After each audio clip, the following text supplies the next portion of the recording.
Hi fam, good morning. Welcome back to our YouTube channel. ನಾನು ನಿಮ್ಮ ಐಶ್ವರ್ಯ ಮಹೇಶ್. ಬೆಳಿಗ್ಗೆ ಎದ್ದು ಕಾಫಿ ಕುಡಿದಿದ್ದಾಯಿತು ಆ್ಯಂಡ್ ಫೇಸ್ ವಾಶ್ ಮಾಡ್ಕೊಂಡು ಬಂದೆ. ಸ್ಟಿಲ್ ನಾನು ಇನ್ನೂ ಅಕ್ಕನ ಮನೇಲೇ ಇದ್ದೀನಿ.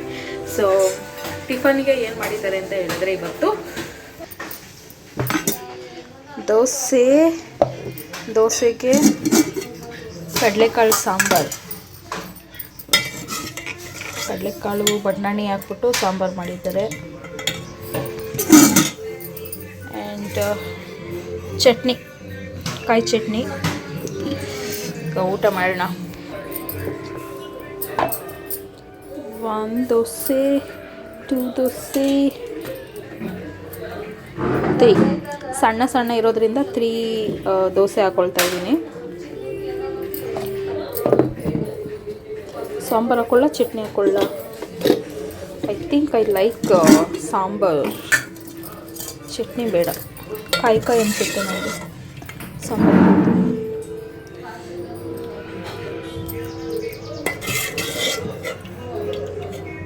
ನಿಮ್ಮ ಮನೇಲೆಲ್ಲ ಟಿಫನ್ ಮಾಡಿದ್ರಾ? ಏನು ತಿಂದ್ರಿ?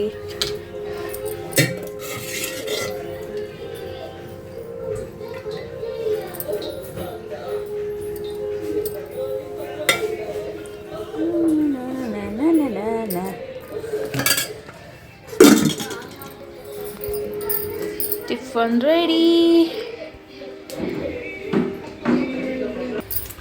ಟಿಫನ್ ಮಾಡಬೇಕು. ಟಿಫನ್ ಮಾಡಿದ್ಮೇಲೆ ಏನು ಮಾಡ್ತೀನಿ ಅಂತ ಗೊತ್ತಿಲ್ಲ. ಫಸ್ಟ್ ಟಿಫನ್ ಮಾಡೋಣ, ಅದಾದಮೇಲೆ ಏನಾಗುತ್ತೆ ಏನು ಅಂತ ಕಂಟಿನ್ಯೂ ಮಾಡ್ತೀನಿ. ಬಾಯ್ ಬಾಯ್. ಟಿಫನ್ ಎಲ್ಲ ಮಾಡಿಕೊಂಡು ಮಕ್ಕಳನ್ನ ಸ್ಕೂಲಿಗೆ ಕರ್ಕೊಂಡು ಹೋಗೋಣ, ನೀನು ಬರ್ತೀಯ ಅಂತ ನಮ್ಮ ಅಕ್ಕ ಕರೆದ್ಲು. ಸೊ ಅದಕ್ಕೆ ಹೊಸ ಸ್ಕೂಲ್ ಅಲ್ವಾ, ಸೊ ನೋಡೋಣ ಅಂತ ಹೇಳಿ ನಾನು ಕೂಡ ಅವ್ರ ಜೊತೆ ಹೊರಟೆ.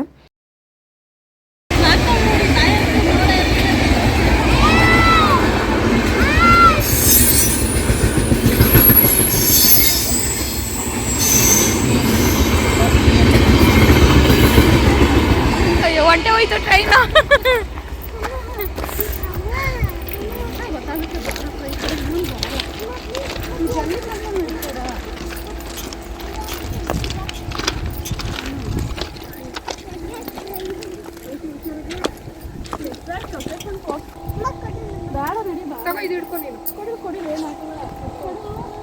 ನಾಯಿ ಬೊಬ್ಬ ಅನ್ನುತ್ತೆ ಅಂತ ನೀನು ನಾನು ಎತ್ಕೊಬರ್ಬೇಕಾ ನೀನು ನನ್ನ ಮೇಲ್ಗಡೆ?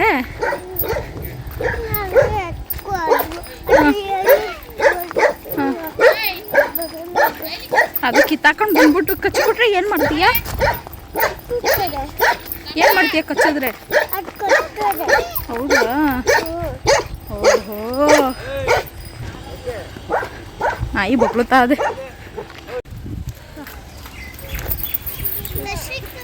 ಅಯ್ಯಪ್ಪ, ಅದನ್ನೇ ಹೇಳಿದ್ದ ಅವನಿಗೆ ನಾನೀಗ.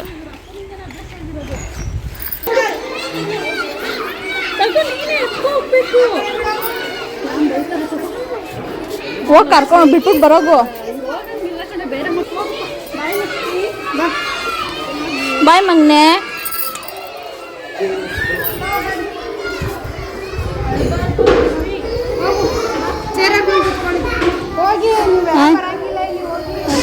ಇದು ಅವ್ನು ಕೂತ್.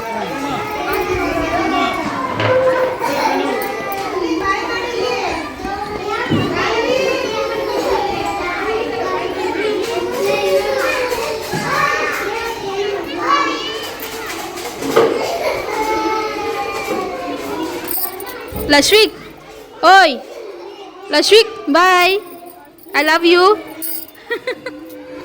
ಇಲ್ಲಿ ಲಶ್ವಿಕ್ ಸಪ್ಗಾಗ್ಬಿಟ್ಟ. ನಮ್ಮ ಮಕ್ಕಳು ಇಷ್ಟು ವರ್ಷ ಅಂತ ನಮ್ಮ ಜೊತೇಲಿ ಇರ್ತಾರೆ. ಸೊ ಸಡನ್ನಾಗಿ ಸ್ಕೂಲಿಗೆ ಕಳಿಸ್ಬೇಕು ಅಂದಾಗ ಯಾರಿಗಾಗಲಿ ಬೇಜಾರಾಗುತ್ತಲ್ವ. ಸೊ ಅದೇ ರೀತಿ ಮಕ್ಳಿಗೂ ಅಷ್ಟೇ ಅಪ್ಪ ಅಮ್ಮನ ಜೊತೆನೇ ಟೈಮ್ ಸ್ಪೆಂಡ್ ಮಾಡಿ, ಅಂದರೆ ಬೆಳಗ್ಗೆ ಎದ್ದರೆ ರಾತ್ರಿ ಆದರೆ ಅಪ್ಪ ಅಮ್ಮನ ಜೊತೆನೇ ಇದ್ದು ಸಡನ್ನಾಗಿ ಅವ್ರಿಗೂ ಒಂದು ಚೇಂಜಸ್ ಆಗುತ್ತೆ ಸ್ಕೂಲು ಅನ್ನೋದು. ಸೊ ಅಲ್ಲಿಗೆ ಹೋಗಬೇಕಾದಾಗ ಅವ್ರಿಗೆ ಎಷ್ಟೆಲ್ಲ ನೋವಾಗುತ್ತಲ್ವ. ಸೊ ಅದನ್ನು ಎಕ್ಸ್ಪ್ಲೈನ್ ಮಾಡೋಕ್ಕಾಗಲ್ಲ, ಅದನ್ನು ಅನುಭವಿಸಿದವ್ರಿಗೆ ಮಾತ್ರನೇ ಗೊತ್ತಿರುತ್ತೆ. ನಾನು ಲಕ್ಷ್ಮಿಕ್ನ ನೋಡಿದಾಗಲೇ ಅಂದ್ಕೊಂಡೆ ನನ್ನ ಮಗುನ ಹಿಂಗಪ್ಪ ನಾನು ಸ್ಕೂಲಿಗೆ ಕಳಿಸೋದು ಅಂತ. ನಾನು ನೋಡಿರೋ ಹಾಗೆ ಎಷ್ಟೋ ಜನ 2 ವರ್ಷ 3 ವರ್ಷದ ಮಕ್ಕಳನ್ನೆಲ್ಲ ಸ್ಕೂಲ್ಗೆ ಅಡ್ಮಿಷನ್ ಮಾಡಿಬಿಡ್ತಾರೆ. ಅಷ್ಟು ಚಿಕ್ಕ ಮಕ್ಕಳಿಗೆ ನಿಮ್ಮನ್ನು ಬಿಟ್ಟು ಬೇರೆ ಒಂದು ಪ್ರಪಂಚಕ್ಕೆ ಹೋಗ್ತಾ ಇದ್ದೀವಿ ಅಂದಾಗ ಅವ್ರಿಗೆ ಎಷ್ಟು ಅನ್ಸೆಕ್ಯೂರ್ ಫೀಲ್ ಆಗ್ತಾ ಇರುತ್ತೆ ಅಂತ ನೀವು ಎಕ್ಸ್ಪೆಕ್ಟ್ ಕೂಡ ಮಾಡಿರೋದಕ್ಕೆ ಸಾಧ್ಯನೇ ಇಲ್ಲ. ನಿಮ್ಮದೇನೋ ಕೆಲಸ ಇರುತ್ತೆ, ನಿಮ್ಮದೇನೋ ಡ್ಯೂಟಿ ಇರುತ್ತೆ ಅಂತ ಚಿಕ್ಕ ಚಿಕ್ಕ ಪುಟಾಣಿ ಮಕ್ಕಳನ್ನ ನೀವು ಸ್ಕೂಲ್ಗೆ ಹಾಕ್ಬಿಟ್ರೆ ಸೊ ಅವ್ರ ಲೈಫ್ ಹೆಂಗೆ ಆಗ್ಬಿಡುತ್ತೆ ಅಂದರೆ ಬೇಗ ಸ್ಕೂಲು, ಎಜುಕೇಷನ್ಸು, ಈ ಕೆಲಸ ಅದು ಇದ್ದಿದ್ದೇ ಲೈಫಲ್ಲಿ, ಅದೆಲ್ಲ ಇದ್ದಿದ್ದೇ ಕಾಮನ್ನು. ಬಟ್ ಆದರೆ ಒಂದು 4 ವರ್ಷ ಅಥವಾ 5 ವರ್ಷ ನೀವು ನಿಮ್ಮ ಜೊತೆ ಮಕ್ಕಳನ್ನ ಇಟ್ಕೊಳ್ಳಿ. ಅವ್ರಿಗೆ ಸ್ಕೂಲಲ್ಲಿ ಏನು ಹೇಳ್ಕೊಡ್ತಾರೆ ಅದನ್ನು ನೀವು ಮನೇಲೇ ಹೇಳ್ಕೊಡಿ. ನ್ಯೂ ಬಾರ್ನ್ ಬೇಬಿಯಿಂದ 4ರಿಂದ 5 ವರ್ಷದ ಮಕ್ಳವರೆಗೂ ನೀವು ನಿಮ್ಮ ಜೊತೆನೇ ಮಕ್ಕಳನ್ನ ಇಟ್ಕೊಳ್ಳಿ. ಅವ್ರನ್ನ ಎಷ್ಟು ಪ್ರೀತಿ ಕೊಡಬೇಕಾಗತ್ತೆ ಅಷ್ಟು ಪ್ರೀತಿ ಕೊಡಿ ಅವರಿಗೆ. ಸೊ ಸಡನ್ನಾಗಿ ಸ್ಕೂಲಿಗೆ ಕಳಿಸೋದು, ಅವ್ರಿಗೆ ಬೇರೆ ಒಂದು ಪ್ರಪಂಚನ ಸಡನ್ನಾಗಿ ಪರಿಚಯ ಮಾಡಿಸೋದು, ಇದೆಲ್ಲ ತುಂಬಾ ರಿಸ್ಕ್ ಅಂತಲೇ ಹೇಳ್ಬೋದು. ಐ ನೋ ಕೆಲವೊಬ್ಬರಿಗೆ ಮನೇಲಿ ಮಕ್ಕಳನ್ನ ನೋಡ್ಕೊಳ್ಳೋದಕ್ಕೆ ಆಗ್ತಾ ಇರೋದಿಲ್ಲ. ಸೊ ಇದೆಲ್ಲ ಪ್ರಾಬ್ಲಮ್ ಇರುತ್ತೆ. ಸೊ ನನ್ನ ಸಜೆಷನ್ ಏನಪ್ಪ ಅಂತ ಹೇಳಿದ್ರೆ ತುಂಬ ಅರ್ಲಿ ಮಕ್ಕಳನ್ನ ಸ್ಕೂಲಿಗೆ ಕಳಿಸ್ಬೇಡಿ. ನನಗೆ ಯಾವಾಗಲೂ ಮಹಿ ಹೇಳ್ತಾ ಇರ್ತಾರೆ ಲಿಶಾಂತ್ನ ಬೇಬಿ ಸಿಟ್ಟಿಂಗ್ ಹಾಕ್ಬಿಡೋಣ ಅಂತ. ಸೊ ನನ್ನ ಚಾನ್ಸೇ ಇಲ್ಲ. ಅವ್ನದ್ದು ಏನಿದೆ ಈ ಪೀರಿಯಡು ಅವನು ನಮ್ಮ ಜೊತೆನೇ ಟೈಮ್ ಸ್ಪೆಂಡ್ ಮಾಡಬೇಕು, ನಮ್ಮ ಜೊತೆನೇ ಇರಬೇಕು ಅವನು. ಅದಾದಮೇಲೆ ಅವನು ದೊಡ್ಡವನಾಗೇ ಆಗ್ತಾನೆ, ಸ್ಕೂಲ್ಗೆ ಹೋಗ್ತಾನೆ, ಕೆಲಸ ಮಾಡ್ತಾನೆ. ಸೊ ಇವಾಗ ಏನಿದೆ ಆ ಒಂದು ಪೀರಿಯಡ್ ನಮಗೆ ಅಂತಲೇ ಅದು ಮೀಸಲಾಗಿರಬೇಕು ಅಂತ ನಾನು ಅವ್ರಿಗೆ ಹೇಳ್ತಾನೆ ಇರ್ತೀನಿ. ಇದನ್ನು ಅಗ್ರಿ ಮಾಡಿದ್ರು ಮಾಡಲಿಲ್ಲ ಅಂದರೂ ನನ್ನ ಮಕ್ಕಳನ್ನ ನಾನು ಹೇಗೆ ನೋಡ್ಕೋಬೇಕು, ಹೇಗೆ ಮಾಡಬೇಕು, ಏನು ಓದಿಸ್ಬೇಕು ಅದೆಲ್ಲ ನನಗೆ ಚೆನ್ನಾಗೇ ಗೊತ್ತಿರುತ್ತೆ. ಸೊ ಬೇರೆಯವ್ರ ಸಜೆಷನ್ ನಮಗೇನು ಬೇಕಾಗಿರೋದಿಲ್ಲ ಅಂತ ನಾನು ಅಂದ್ಕೊಳ್ತೀನಿ. ಮಕ್ಕಳು ಬೇಗ ಮಾತಾಡ್ತಾರೋ ಮಾತಾಡಲ್ವೋ, ಅವ್ರು ಆ್ಯಕ್ಟಿವ್ ಆಗಿದ್ದಾರೋ ಇಲ್ವೋ ಅದು ನಮ್ಮ ಪ್ರಾಬ್ಲಮ್, ಅದು ನಮಗೆ ಬಿಟ್ಬಿಡಿ. ಸೊ ಬೇರೆಯವ್ರು ತಲೆ ಕೆಡಿಸ್ಕೊಳ್ಬೇಡಿ ಅಂತ ಹೇಳೋದಕ್ಕೆ ಇಷ್ಟಪಡ್ತೀನಿ ಅಷ್ಟೇ. ಆ್ಯಂಡ್ ಲಿಶಾಂತ್ ಏನು ಮಾಡ್ತಿದ್ದಾನೆ ಅಂದರೆ ನನಗೆ ಸಿಕ್ಕಾಪಟ್ಟೆ ತಲೆನೋವು ಬರ್ತಾಯಿತ್ತು. ತಲೆನೋವು ಅಂತ ಮಲ್ಕೊಂಡಿದ್ದೆ. ಅವಾಗ ಬಂದು ಅವನು ಅಮ್ಮ ಮಸಾಜ್ ಮಾಡ್ತೀನಿ ಅಂತ ಹೇಳಿ ಮಸಾಜ್ ಮಾಡ್ತಾಯಿದ್ದಾನೆ. ಮಕ್ಕಳಿಗೆ ತಲೆನೋವಂತೆ, ಅದಕ್ಕೆ ಟೀ ಮಾಡಿಕೊಡೋಣ ಅಂತ ಮಾಡ್ತಾಯಿದ್ದೀನಿ. ಇದಕ್ಕೆ ಡಿಕಾಕ್ಷನ್ ಮಾಡ್ತಾಯಿದ್ದೀನಿ. ಫಸ್ಟು ಸಕ್ಕರೆ ಇದು ಹಾಲು ಹಾಕ್ತಾಯಿದ್ದೀನಿ.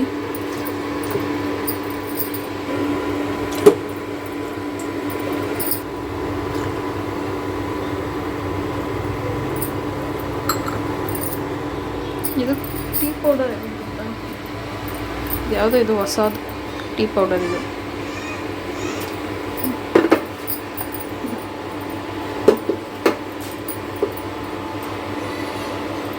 ಈ ಟೀ ಪೌಡರ್ ಹಾಕಿ ಟೀ ಮಾಡ್ತಾ ಇದ್ದೀನಿ. ಸ್ವಲ್ಪ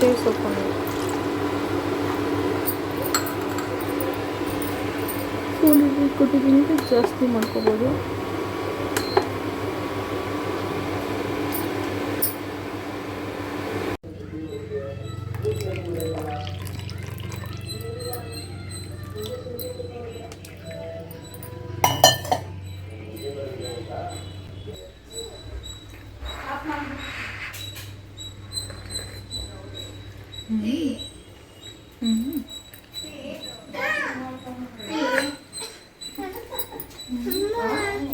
ಇದೇನು ಅಂತ ಯೋಚನೆ ಮಾಡ್ತಾ ಇದ್ದೀರಾ? ಇದು ಬೆಂಡೆಕಾಯಲ್ಲಿ ಮಾಡೋದಂತೆ. ಇದು ಫಸ್ಟ್ ಟೈಮ್ ನಾನು ಮಾಡ್ತಾ ಇರೋದು. ನಮ್ಮ ಅಕ್ಕ ಈ ರೀತಿ ಮಾಡು ಅಂತ ಹೇಳಿ ಕೊಟ್ಟಲು, ನಾನು ಅದನ್ನೇ ಮಾಡ್ತಾ ಇದ್ದೆ. ಒಂದು ರೀತಿ ಬೆಂಡೆಕಾಯಿ ಚಿಪ್ಸ್ ಅಂತಲೇ ಅಂದ್ಕೊಳ್ಳಿ. ಆ್ಯಂಡ್ ಇಲ್ಲಿ ಪಕ್ಕದಲ್ಲಿ ಏನು ಮಾಡ್ತಿದ್ದಾಳೆ ಅಂತ ಹೇಳಿದ್ರೆ ಚೀಸ್ ಬಾಲ್ ಮಾಡ್ತಿದ್ಲು ನಮ್ಮ ಅಕ್ಕ. ಮಧ್ಯಾಹ್ನದ ಊಟಕ್ಕೆ ಶಾವಿಗೆ ಉಪ್ಪಿಟ್ಟೇನೋ ಮಾಡಿದ್ಲು. ಸೊ ಅದಕ್ಕೆ ಕಾಂಬಿನೇಷನ್ ಆಗಿ ಏನಾದರೂ ನೆಂಚಿಕೆ ಇರಬೇಕಲ್ವ, ಅದು ಬೇರೆ ಫುಲ್ ವೆದರ್ ಹೆಂಗಿದೆ ಅಂದರೆ ಮಳೆ ಬರೋ ಥರ ಇತ್ತು. ಸೊ ಹಾಗಾಗಿ ಏನಾದರೂ ಕ್ರಂಚಿಯಾಗಿ ತಿನ್ನೋಣ, ಚೀಸಿಯಾಗಿ ಅಂತ ಹೇಳಿ ನಮ್ಮ ಮನೇಲಿದ್ದಾಗ, ಅದರಲ್ಲೂ ಮಳೆಗಿಳೆ ಏನಾದರೂ ಬರ್ತಿದ್ರು ಅಂತ ಹೇಳಿದ್ರೆ ಏನಾದರೂ ಸ್ಪೈಸಿಯಾಗಿ ಬಿಸಿಯಾಗಿ ತಿನ್ನಬೇಕು ಅಂತ ಎಲ್ಲರಿಗೂ ಅನಿಸುತ್ತೆ. ಸೊ ನಮಗೂ ಹಂಗೇನೆ ಅನಿಸ್ತಾ ಇದ್ದಿತ್ತು. ಹೆಂಗಿದ್ರು ಶಾವಿಗೆ ಉಪ್ಪಿಟ್ಟು ಮಾಡಿದ್ವಲ್ಲ, ಅದು ಕಾಂಬಿನೇಷನ್ನು ಏನಾದರೂ ಚೆನ್ನಾಗಿರುತ್ತೆ ಈ ರೀತಿ ಬಿಸಿಯಾಗಿ ತಿಂತಾಯಿದ್ರೆ ಅಂತ ಹೇಳಿ. ಸೊ ನೋಡ್ತಾ ಇದ್ದೀರಲ್ವ ಚೀಸ್ ಬಾಲ್, ಇದು ಏನು ಸಖತ್ತಾಗಿತ್ತು ಅಂತ ಹೇಳಿದ್ರೆ ನಾನು ಮನೆಗೆ ಬಂದಮೇಲೆ ಇನ್ನೊಂದು ಸಲ ಟ್ರೈ ಮಾಡಬೇಕು ಅಂತ ಅನ್ನಿಸ್ತು. ಸೊ ಮಧ್ಯಾಹ್ನದ ಊಟಕ್ಕೆ ಈ ರೀತಿ ಇತ್ತು. ಶಾವಿಗೆ ಉಪ್ಪಿಟ್ಟು ನಾನು ಯೂಶ್ವಲಿ ತಿನ್ನಲ್ಲ. ಸೊ ಈ ರೀತಿ ಎಲ್ಲ ಮಾಡಿಕೊಟ್ಟಾಗ ತಿನ್ನಬೇಕು ಅಂತ ಅನ್ನಿಸ್ತು. ಆ್ಯಂಡ್ ಕಾಂಬಿನೇಷನ್ ಅಂತೂ ತುಂಬಾ ಚೆನ್ನಾಗಿತ್ತು. ಮಳೆ ಬರ್ತಾ ಇದೆ.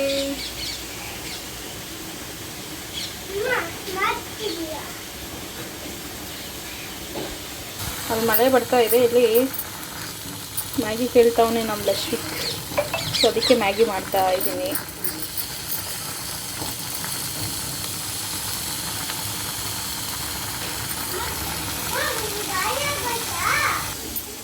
ನಮ್ಮ ಲಕ್ಷ್ಮಿಗೂ ಮ್ಯಾಗಿ ಕೇಳ್ದ. ಸೊ ಅದಕ್ಕೆ ಮ್ಯಾಗಿ ಮಾಡ್ತಾ ಇದ್ದೀನಿ. ಈಗ ಜಸ್ಟ್ ಟೀ ಎಲ್ಲ ಕುಡಿದ್ವಿ. Maggi ready. 2 minutes Maggi ready ಆಗುತ್ತೆ. only 2 minutes. ಯಾರಪ್ಪ ಅಪ್ಪ?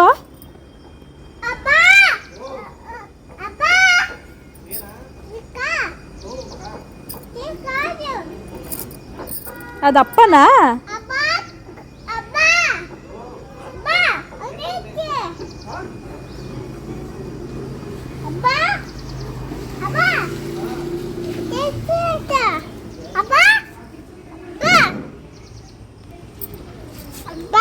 ಯಾರದು? ಅಪ್ಪನಾ? ಅದು ಅಣ್ಣ. ಪಕ್ಕದಲ್ಲಿರೋದು ಅಣ್ಣನಾ? ಬರ್ತಾರಿರೋ ಪಪ್ಪ.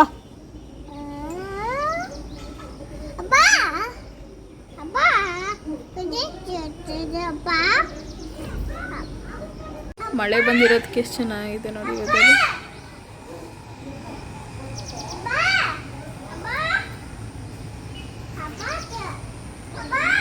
ಕಾಮನ ಬಿಲ್ಲು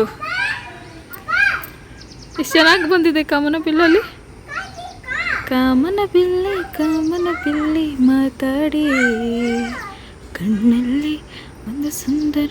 ಎಲ್ಲಿಗೆ ಹೋಗಿದೆ ಗೊತ್ತಿಲ್ಲ. ಕಾಮನ ಬಿಲ್ಲಿದೆ ನೋಡಿ ಅಲ್ಲಿ. ಕಾರ್ ಕ್ಲೀನ್ ಮಾಡ್ತಾವ್ರೆ ಅವರು. ಮಳೆ ಬಂದೈತಲ್ಲ ಅದಕ್ಕೆ ಕಾರ್ ಕ್ಲೀನ್ ಮಾಡ್ತಾವ್ರೆ. ಅಪ್ಪ ಅಪ್ಪ ಅಂತೆ. ನೋಡ್ದು ಎಷ್ಟು ಚೆನ್ನಾಗಿ ಬಂದಿದೆ ಅಲ್ವಾ? ನಿಶಾನ್ ಸಾಕು ಸಾಕು ಸಾಕು.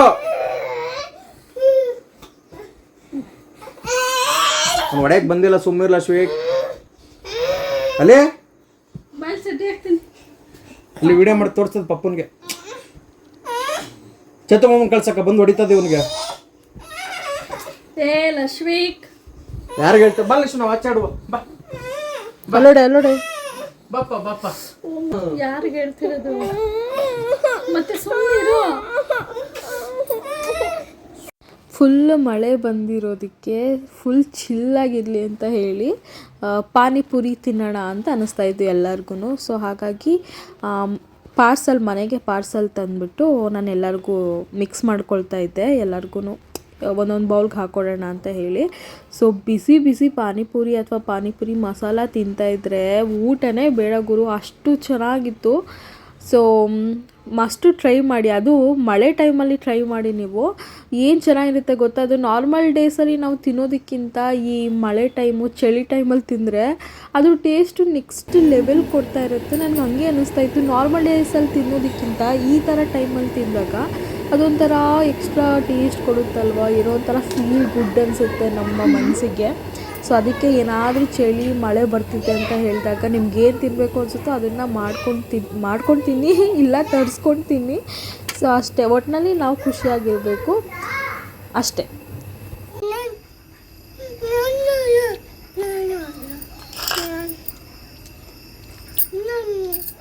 ಚಪಾತಿ ಲಿಶಾನ್ಗೆ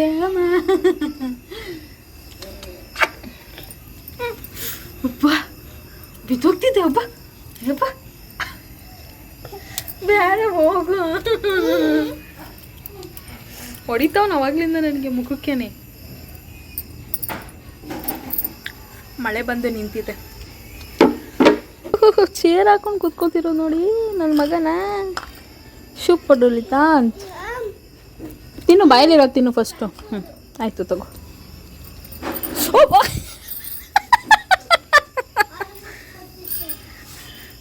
ಲಿಶಾನ್ ಗುಡ್ ಬಾಯ್ ಆಗಿದ್ದಾನೆ. ನಿಧಾನ. ಇಯ್ಯಬೇಕಾ ಚಿನ್ನು? ನೀರು ಕೊಡಪ್ಪ ಲಿಶುಗೆ ಸ್ವಲ್ಪ. ಇಸ್ಕೊಳ್ಳಿ.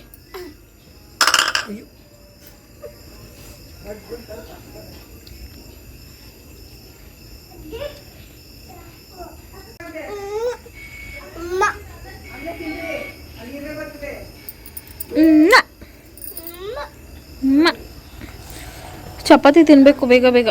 ಚಪಾತಿ ಕೊಟ್ಟಿದ್ದೀನಿ ಅವನಿಗೆ, ಒಂದು ಚಪಾತಿ ಫುಲ್ಲು. ಇಷ್ಟು ಖಾಲಿ ಮಾಡಿದ್ದಾನೆ, ಇನ್ನೊಂದು ಸ್ವಲ್ಪ ಇದೆ ಚಪಾತಿ.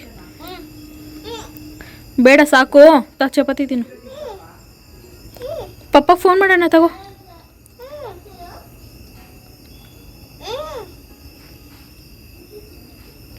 ರಾತ್ರಿ ಊಟಕ್ಕೆ ಚಪಾತಿ ಮತ್ತು ಹಾಗಲಕಾಯಿ ಪಲ್ಯ ಮಾಡಿದರು. ಹಾಗಲಕಾಯಿ ತುಂಬ ಕಹಿ ಇರುತ್ತೆ, ಬಟ್ ಆದರೆ ಈ ಹಾಗಲಕಾಯಿ ಕಹಿನೇ ಇಲ್ಲ, ಅಷ್ಟು ಚೆನ್ನಾಗಿ ಪಲ್ಯ ಮಾಡಿದರು ನಮ್ಮ ಅತ್ತೆ.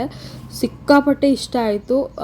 2 ಚಪಾತಿ ಮತ್ತು ಪಲ್ಯ ಹಾಕ್ಕೊಂಡು ಯಾವತ್ತಿನ ರಾತ್ರಿ ಊಟನ ಮುಗಿಸ್ದೆ. ಈ ವಿಡಿಯೋ ನಿಮ್ಗೆ ಇಷ್ಟ ಆಗಿದರೆ ಮರೀದೆ ಲೈಕ್ ಮಾಡಿ. ಬೆಳಗ್ಗೆಯಿಂದ ಸಂಜೆವರೆಗೂ ಏನೇನೆಲ್ಲ ಆಯಿತು ಅದನ್ನೆಲ್ಲ ನಿಮ್ಮ ಜೊತೆ ಶೇರ್ ಮಾಡಿದ್ದೀನಿ.